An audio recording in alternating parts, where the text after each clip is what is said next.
Good morning everyone. Today we shall discuss the topic cofactor. As you had read earlier, most of the enzymes are proteinaceous in nature. It basically means that they are made up of polypeptide chains, right? They could be made up of one polypeptide chain or it could be several polypeptide chains. But what is happening in most of the enzymes? Along with the polypeptide chain, or I can say along with the proteinaceous part, they are having some non-proteinaceous part. Along with the proteinaceous part, they are also having some non-proteinaceous part. And this non-proteinaceous part, which is attached with the proteinaceous part of the enzyme, this non-proteinaceous part, this is known as cofactor, and it helps in maintaining the catalytic power of the enzyme. So the non-proteinaceous part that is attached with the proteinaceous part, this is known as cofactor. Okay, and if cofactor is removed from the proteinaceous part of the enzyme, then the catalytic power of the enzyme will get disturbed. Now, this proteinaceous part along with the cofactor is attached. This proteinaceous part is known as apoenzyme. This is known as apoenzyme. So basically apoenzyme means the proteinaceous part of the enzyme.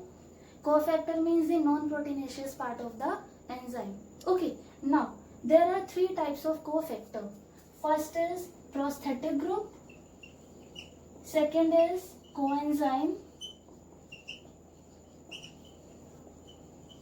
Okay, and the last one is metal ions. These are the three different types of cofactors. First one is prosthetic group. Prosthetic group, basically, as I told you, it is non-proteinaceous part, right? So basically I am talking about the prosthetic group only. It is organic in nature. It is generally organic compound. Okay, now this prosthetic group, it is attached with the apoenzyme strongly. Okay, with the help of the strong bones, this prosthetic group is attached with the proteinaceous part, or I can say apoenzyme. Its example is peroxidase. This is the example of an enzyme. Basically, in this enzyme, a apoenzyme is present, plus along with the apoenzyme, prosthetic group is present, and in this peroxidase, the prosthetic group is heme group. Okay, in this the prosthetic group is heme group. It is an organic compound. Basically this enzyme, it is responsible for the catalysis of the, it aids in catalysis of the breakdown of hydrogen peroxide into water and oxygen. Okay, so this is having prosthetic group. Now second type of cofactor is coenzyme. Most of the coenzymes, they are having vitamins or any kind of vitamin derivative. These are again organic compound. Like I told you, prosthetic group is also organic in nature. Coenzymes are also organic in nature, but there is a difference between these two. Prosthetic group, as I told you, they are bound strongly with the apoenzyme. But if I talk about the coenzyme, they are not bound strongly with the apoenzyme. Rather, whenever the apoenzyme is supposed to show the catalytic power, only then, only at that particular time when the catalysis is to be done, at that time this coenzyme will get associated with the apoenzyme. This prosthetic group is attached permanently with the apoenzyme and it is bound even strongly. But this coenzyme, it is not bound permanently and it is not bound even strongly. It is associated with the apoenzyme only when the catalysis is to be done, only when the reaction is to be catalyzed. Okay. Now, next one is metal ions. Metal ions, as the name suggests, these are inorganic in nature. So basically what is happening in this, a metal is being attached to an apoenzyme and obviously it will aid in the process of catalyting. Okay, it helps in increasing the catalytic power of the enzyme. Its example is zinc ion. There is an enzyme that is carboxypeptidase.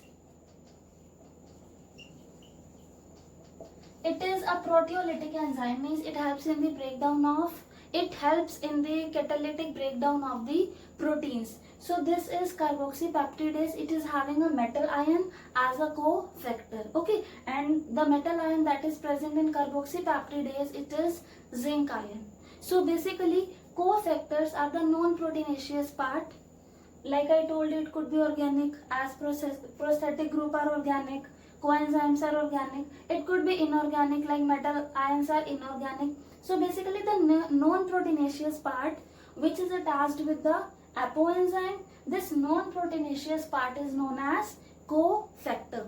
And the enzyme as a whole, means the proteinaceous part as well as the non-proteinaceous part, this together is known as holoenzyme.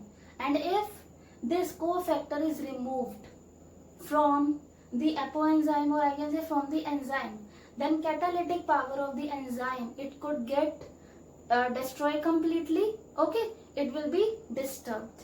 Am I clear? Now let us start another chapter, that is chapter number 10, that is cell cycle and division.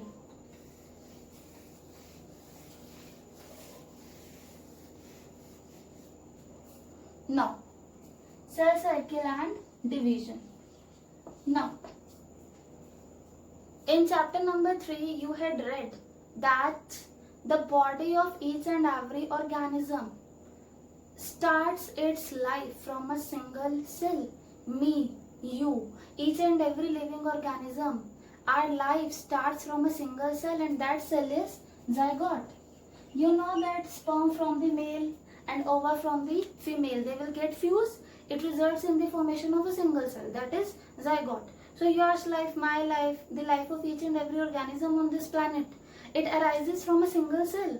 Then have you ever wondered how from a single cell there is formation of a huge organism consisting of millions of cells? Yes, this is due to the process of cell division, cell cycle, cell growth. So basically in this chapter we will read about these things. Okay, like I'm just giving you one example. Suppose there is zygote. So what is happening basically? The zygote, the cell of the zygote, single cell of the zygote, it is dividing into two. Okay, I can call this as parent. Okay, zygote I can call it as parent. So it results in the formation of two progeny cells which are known as two daughter cells. So this is a parent. It results in the formation of two daughter cells. I am using the word daughter cells, not son. Why? Because again these are having the capability to divide and to form the new progeny cells. Okay, so basically again it can divide into two.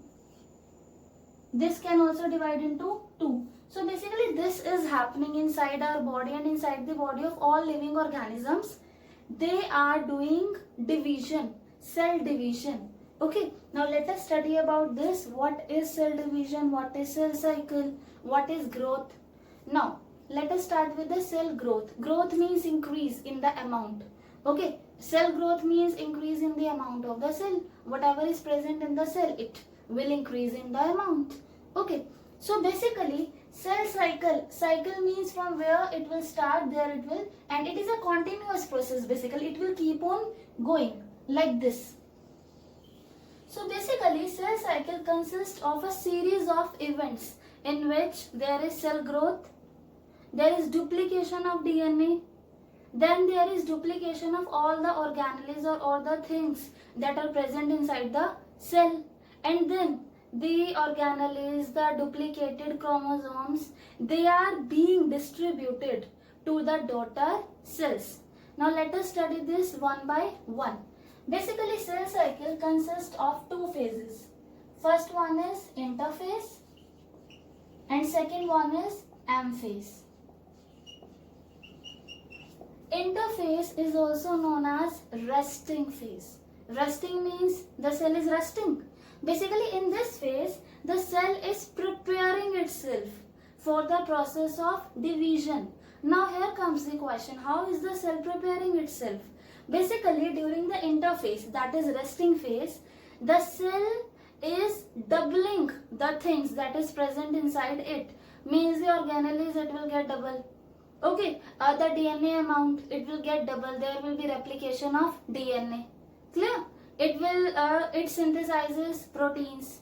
And now M phase, that is mitosis phase. So I was telling you about the M phase, that is mitotic phase. Basically in this phase the division process takes place. Firstly there will be karyokinesis, that is nuclear division. In this the division will be there of the materials that are present inside the nucleus, and after the nuclear division there will be cytokinesis, that is the cell division, the division of the things which are present inside the cell. Okay, now let us talk about the interphase first. About M phase we will discuss later on. As I told you, interphase, it lasts for 95% of the cell cycle. Like in case of human being, I told you, in 24 hours our cell divide once. So out of that 24 hours, 23 hours is taken by the interphase only. So 95% of the cell cycle, it is under the control of the interphase, that is the resting phase in which the cell prepares itself for the M phase or for the cell division. So basically in interphase, firstly three phases are there. In interphase, three phases are there, that is G1, gap 1, S, synthetic phase, and G2, that is gap 2 phase. Okay, so firstly I am just drawing G1, then S phase, then G2 phase. Okay, so here I had drawn the interphase, G1 phase, S phase and G2 phase. So basically 95% of the cell cycle, it is occupied by the interphase only. Like the cell, it is in interphase state only. Okay, after that there is M phase, that is mitosis phase. Here it is M phase. Okay, and here it is G0 phase. Basically this is known as quiescent phase. There are some cells in our body that don't divide, like heart cells, they divide rarely. Neuroglia cells which are present in our brain, they never divide. Our skin cells, they divide only when there is need. If we met through an injury or some kind of accident and there is a need to replace the cells, replace the worn out cells, in that case only our skin cells will divide. Otherwise our heart cells, neuroglia cells, skin cells, they are under G0 phase. Means in this phase no doubt the cells are metabolically active but they are not dividing. So our skin cells right now, they are in G0 phase.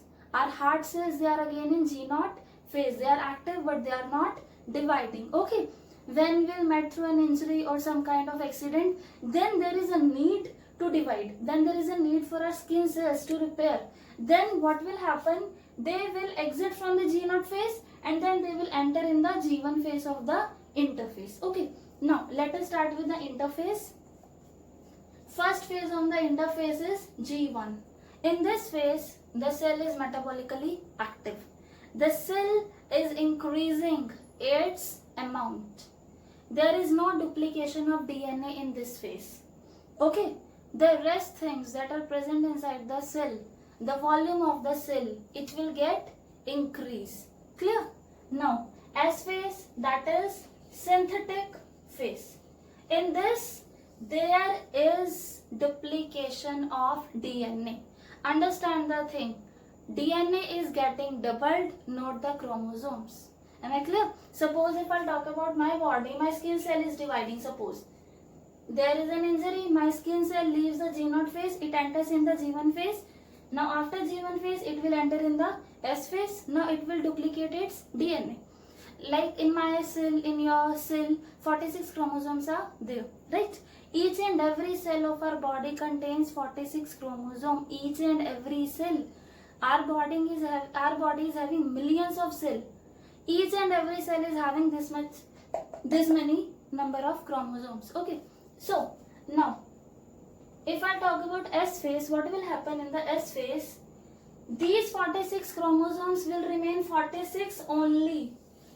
There is no change in the number of chromosomes, but the DNA amount will get double. Suppose if 2C is the DNA amount at G1 phase, then at S phase it will get double, it will become 4C. Means suppose 46 chromosomes are there. In G1 phase also it will be 46. In S phase it will be 46. In G2 again it will be 46. But the DNA amount will get double. In G1 phase suppose it is 2C. Then in S phase it will get double. Now it will become 4C. In G2 again 4C will continue, and then there will be, in mitosis as I told you, there will be division. So this 4C will be divided in two parts. 2C will go to one daughter cell and 2C will go to other daughter cell. That will come under karyokinesis. This we will do in M phase. Okay. So basically in S phase there is duplication of DNA. Clear? That's why it is known as synthetic phase. Now next is G2 phase. After the S phase, the cell will enter into the G2 phase. Again in this phase, the cell is metabolically active. In this phase, basically there is synthesis of proteins. So here there is synthesis of proteins. Clear? So basically, as you can see, in the interphase, the cell is preparing itself for the process of division. Here the cell is increasing in volume, the cell is duplicating its DNA, then the cell is synthesizing the proteins, so that each and everything that is present in the cell, it could get double. Why? Because I told you, from one cell, two cells are supposed to be made. So here, means here if the amount will get double, only then the parent cell will be able to distribute it equally to the daughter cells. As I told you, mitosis is equational division. So there must be a proper mechanism so that the amount can get double. And in the interphase, the things are getting doubled. Okay. Now, after this interphase, now the cell will enter into the M phase. Now again the M phase is having four distinct phases. That is prophase, metaphase, anaphase, telophase. Okay. So M phase is again divided into four phases. That is prophase, metaphase, anaphase and telophase. So now let us study about them one by one. So here I can draw these four phases. Like here I am having prophase. After G2 phase, the first phase is prophase. Okay. This is prophase.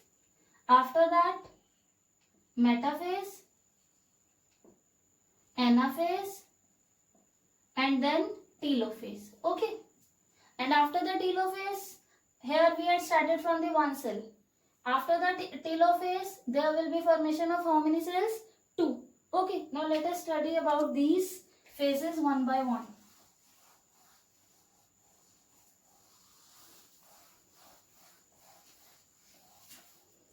Let us talk about prophase first of all. Suppose I am just drawing a cell. Here is the cell, and inside there will be nucleus, and nucleus is covered by the nuclear membrane. So here I am drawing the nuclear membrane. Okay. And here is the cell membrane. Now inside the nucleus, if I talk about, as you know, the chromatin material is present. There is a difference between chromatin material and chromosomes. Chromatin material, basically if the genomic material is present like in this form, in the form of thread, interwingled thread, this is chromatin material. But if this material will loses water, it will get condensed, and then it results in the formation of distinct structures which are known as chromosomes. So basically initially in our cells, right now in our cells, if they are not dividing, our genetic material is present in the form of chromatin. That is thread-like structure that is intertwined itself. Okay.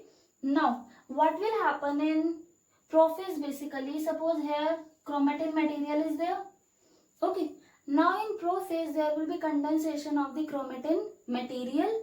It means it will lose water and it will become like this, From the chromatin material, it will it will undergo the process of condensation, and then it results in the formation of chromosomes. This is the structure of a chromosome. There is centromere in the center, and then two sister chromatids, one and then two. Basically, the chromosomes will become distinct from the chromatin material. So now chromatin material is not there. There is chromosomes. So I hope first characteristic of the prophase is clear. There will be process of condensation and chromatin material will change into chromosome. Okay, distinct entity will be formed. Now, second significant thing that we will observe in case of prophase is the centriole will start moving towards the poles here and here. Okay, centrioles will start moving towards the poles. Now, third thing that you will observe in case of prophase is this nuclear membrane. This nuclear membrane, it will keep on, you can say, destroying. It will keep on vanishing like this. And later on, it will be removed completely. It means I can directly say after the late prophase or in the initial stage of the second stage, that is metaphase, this nuclear membrane will be removed completely. Means the chromosomes will be scattered inside the cell. Okay. Now the rest phases, that is metaphase, anaphase and telophase. Okay. And after that we have to discuss karyokinesis, cytokinesis. These all we will discuss in next class. Okay.